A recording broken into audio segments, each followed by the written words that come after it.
Bukan bercanda, ini trauma. Ayo lawan kekerasan seksual. Apa itu kekerasan seksual? Kekerasan seksual adalah semua tindakan yang merendahkan, menghina, atau melecehkan seseorang, terutama yang berkaitan dengan tubuh dan fungsi reproduksi. Ini terjadi karena ketidakseimbangan kekuasaan antara gender. Kekerasan seksual bisa menyebabkan trauma mental atau fisik dan bisa mengganggu kesehatan reproduksi seseorang serta menghalangi kesempatan untuk belajar dengan aman dan baik. Kekerasan seksual bisa terjadi dalam berbagai bentuk, seperti pertama, mengatakan hal-hal yang merendahkan penampilan fisik atau identitas gender korban. Kedua, mengucapkan godaan, lelucon, atau siulan yang bersifat seksual kepada korban. Ketiga, menatap korban dengan cara yang membuatnya merasa tidak nyaman. Keempat, mempengaruhi, menjanjikan, atau mengancam korban agar melakukan hal-hal seksual yang tidak diinginkannya. Kelima, menyentuh atau melakukan tindakan fisik terhadap korban tanpa izin. Ayo kita bersama-sama melawan kekerasan seksual.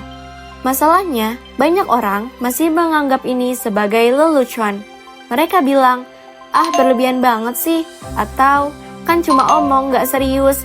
Hentikan, itu bukan lelucon. Apa yang mungkin membuatmu tertawa, bisa jadi sangat menyakitkan bagi orang lain. Ini bukan masalah kecil teman-teman. Ketika kamu mendengar temanmu menjadi korban, tolong jangan pernah bertanya, kenapa kamu tidak melawan? Atau, apa kamu yang berpakaian seperti itu? Ubah cara berpikirmu, dengarkan, dukung, dan percayai mereka. Karena bagi korban, berbagi cerita itu sudah sangat berat. Hentikan normalisasi lelucon yang beracun yang membuat kekerasan seksual ini terlihat sepele. Kak, kenapa sih korban kekerasan seksual itu cenderung bungkam dan enggan untuk speak up? Kenapa mereka cenderung bungkam ya? Karena pertama, salah satu karena aku anak ya, jadi disebutnya itu biasanya grooming gitu.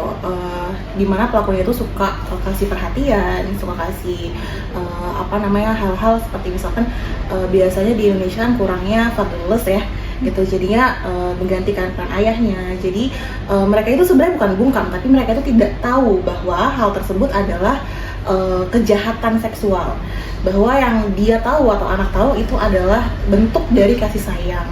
Seperti itu. Nah, jadi bukannya banyaknya bungkam ya, tapi persepsi dari kekerasan seksual itu terhadap anak itu mereka salah mengartikan.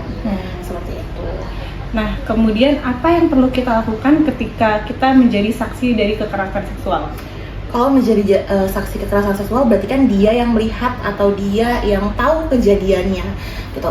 Kalau untuk secara in general maupun anak ataupun orang dewasa yang terkena kekerasan seksual, ya pastinya kita harus terbuka secara jujur.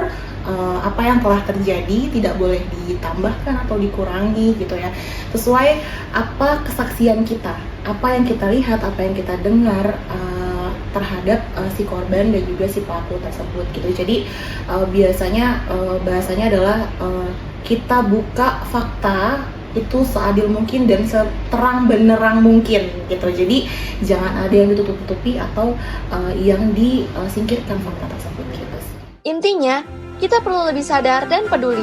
Jika melihat sesuatu yang tidak benar, jangan hanya diam. Kamu bisa berbicara, membantu, atau memberitahu orang yang bisa menangani masalah tersebut. Ingat, semua orang berhak merasa aman. Stop kekerasan seksual.